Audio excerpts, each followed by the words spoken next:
Hello नमस्कार दोस्तों, toppers education हम में आप सभी का स्वागत है। दोस्तों, आज की इस वीडियो में हम लेकर आए हैं एक ऐसा टॉपिक जो रीट के लिए बहुत ही महत्वपूर्ण है। रीट के लिए नहीं, जितनी भी टीचिंग एग्जाम होते हैं उन सभी के लिए महत्वपूर्ण होता है। यह टॉपिक है जीन पियाजे। जीन पियाजे से हर परीक्षा में 2 या 2 से भी अधिक क्वेश्चन बन जाते हैं। तो दोस्तों, मैं ऐसे क्वेश्चन लेकर आया हूँ जो बार-बार परीक्षाओं में पूछे जाते हैं और बनने की संभावना रहती है। तो दोस्तों, आपको ये वीडियो अंत तक देखनी है, सभी क्वेश्चंस देखने हैं ताकि कोई भी क्वेश्चन आपसे मिस ना हो, इसलिए सभी को देखना है। तो चलिए शुरू करते हैं पहले क्वेश्चन से। जीन पियाजे का मुख्य अध्ययन किस क्षेत्र में था? यानी जीन पियाजे ने मुख्य रूप से कौन से क्षेत्र में अध्ययन किया था? तो यहाँ पर ऑप्शन दिए हैं भाषा विकास में, संज्ञानात्मक विकास में, नैतिक विकास में या सामाजिक विकास में। तो आपको राइट आंसर कमेंट करना है। यहाँ पर राइट आंसर क्या होगा? राइट आंसर होगा ऑप्शन बी, यानी संज्ञानात्मक विकास का सिद्धांत किसने दिया था? जीन पियाजे के द्वारा दिया गया था। चलिए देखते हैं नेक्स्ट क्वेश्चन। जीन पियाजे के अनुसार बालक ज्ञान का निर्माण किसके माध्यम से करता है? यानी जीन पियाजे है वो बालक, उसके अनुसार बालक जो ज्ञान का निर्माण करता है वह किसके माध्यम से करता है? ऑप्शन दिए हैं अनुकरण के माध्यम से, सामाजिक संपर्क के माध्यम से या अनुभव और अन्वेषण के माध्यम से, सजा और पुरस्कार के माध्यम से। तो आपका राइट आंसर क्या होगा? राइट आंसर होगा अनुभव और अन्वेषण के माध्यम से, यानी कि वह बाहर से अनुभव ग्रहण करता है और उनका अन्वेषण करता है, सीखता है, जिससे बालक के ज्ञान का क्या होता है? निर्माण होता है। जीन पियाजे ने ज्ञान के निर्माण के लिए एक स्कीमा शब्द का भी प्रयोग किया था। तो दोस्तों चलते हैं नेक्स्ट क्वेश्चन की ओर। नेक्स्ट क्वेश्चन है जीन पियाजे ने कितने संज्ञानात्मक विकास की अवस्थाएं दी? यानी जीन पियाजे ने संज्ञानात्मक विकास की अवस्थाएं दी थी, उन कितनी दी थी? तो कितनी अवस्थाएं दी थी? वो दी थी 4। कौन कौन सी अवस्था थी? पहली थी संवेदी कामक अवस्था। कौन सी थी? संवेदी कामक अवस्था, संवेदी कामक अवस्था। दूसरी थी पूर्व संक्रियात्मक अवस्था। कौन सी थी? पूर्व संक्रियात्मक अवस्था। तीसरी थी संक्रियात्मक अवस्था, संक्रियात्मक अवस्था। और चौथी थी औपचारिक संक्रियात्मक अवस्था। कौन सी थी? औपचारिक संक्रियात्मक अवस्था। ये 4 अवस्थाएं जीन पियाजे ने बताई थीं। चलते हैं नेक्स्ट क्वेश्चन की ओर। नेक्स्ट क्वेश्चन है संज्ञानात्मक विकास की पहली अवस्था कौन सी थी?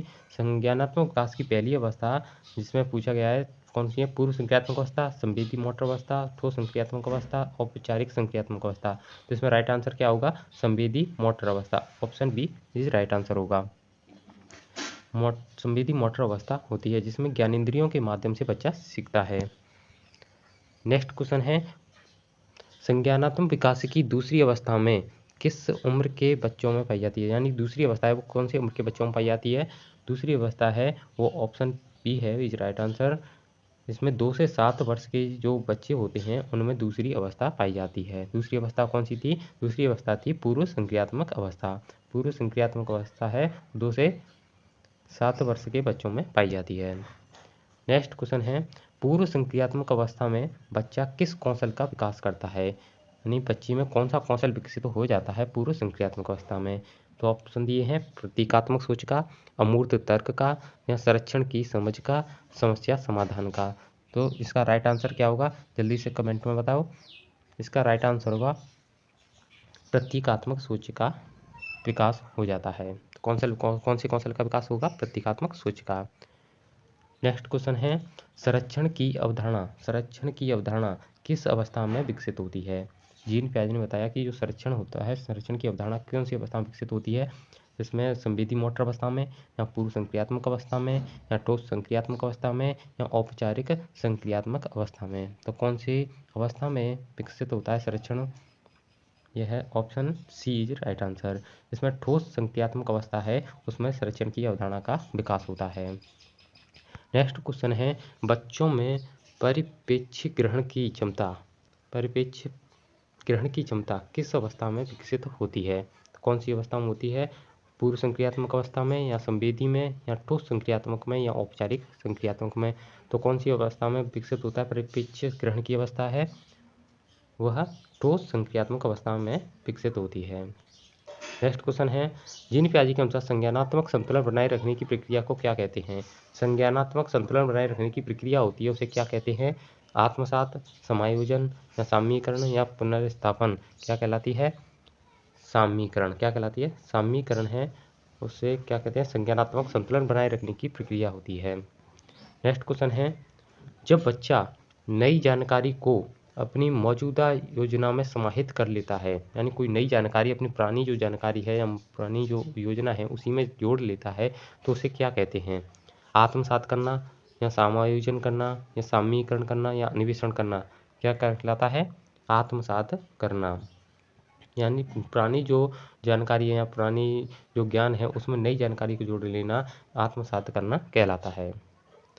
नेक्स्ट क्वेश्चन है, औपचारिक संक्रियात्मक अवस्था। औपचारिक संक्रियात्मक अवस्था में कौन सा संज्ञानात्मक कौशल विकसित होता है?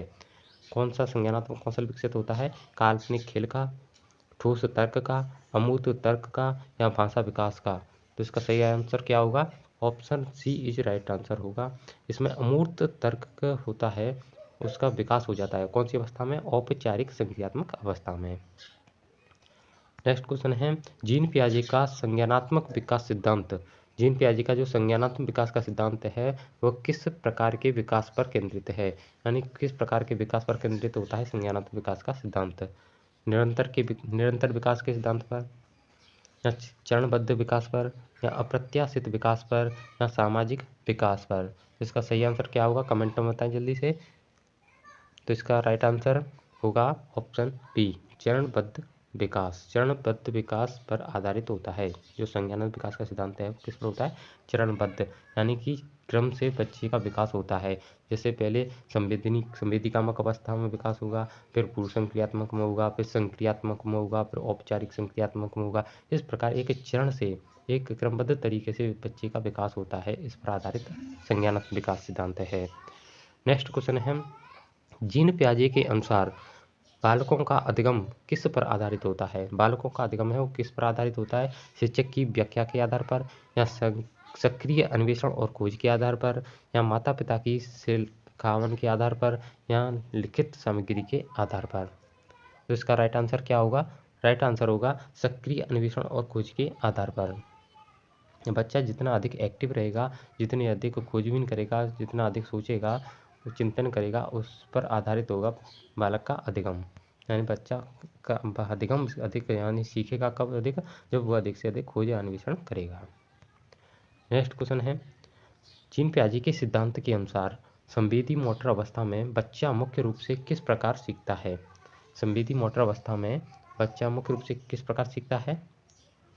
प्रत्यक्ष अनुभव इंद्रियों के माध्यम से, भाषा के माध्यम से या सामाजिक संपर्क के माध्यम से या गणितीय तर्क के माध्यम से? तो इसका राइट आंसर क्या होगा? ये राइट आंसर होगा।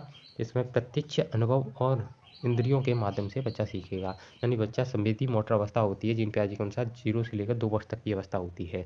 इसमें बच्चे में न तो बोलना आता है, न भाषा आती है उसे, न समाज के अंतर्गत इतना ज़्यादा वो बना पाता है सामंजस्य। तो ऐसी स्थितियों में बच्चा जितना अधिक है वह अनुभव से ग्रहण करता है, इंद्रियों के माध्यम से ग्रहण करता है। तो ऐसी वो अवस्था होती है संवेदीकामक अवस्था, इसलिए इसका नाम क्या रखा है? संवेदी मोटर अवस्था रखा गया है। नेक्स्ट क्वेश्चन है, जीन पियाजे के सिद्धांत का शैक्षिक क्षेत्र में क्या महत्व है? यानी जीन पियाजे ने जो सिद्धांत दिया उसका शिक्षा के क्षेत्र में क्या महत्व है? तो ऑप्शन दिए है, परीक्षा प्रणाली में सुधार करना या पाठ्यक्रम के विकास में योगदान देना या शिक्षण विधियों को प्रभावित करना या उपरोक्त सभी। तो इसमें सही आंसर क्या होगा? उपरोक्त सभी। यानी परीक्षा प्रणाली में, इसके सिद्धांत से परीक्षा प्रणाली में भी सुधार होता है, पाठ्यक्रम के विकास में भी योगदान देता है और नई नई जो शिक्षण विधि होती है बच्चों को सिखाने के लिए कौन सी शिक्षण विधि उपयुक्त होगी इसका भी इसमें भी योगदान देता है। तो यानी कि ये तीनों ऑप्शन सही हैं। तो दोस्तों आपको हमारी वीडियो कैसी लगी, हमारे क्वेश्चन कैसे लगे? अगर आपने हमारी जो पिछली ईवीएस के क्वेश्चन नहीं देखे हैं, मैंने ऐसे ही ईवीएस के वीडियो भी बनाकर डाल रखी हैं, उनको भी जाकर एक बार देखें और चैनल को सब्सक्राइब कर लें ताकि और भी मैं नेक्स्ट वीडियो डालूं तो आप तक पहुंचती रहें। तब तक के लिए थैंक यू।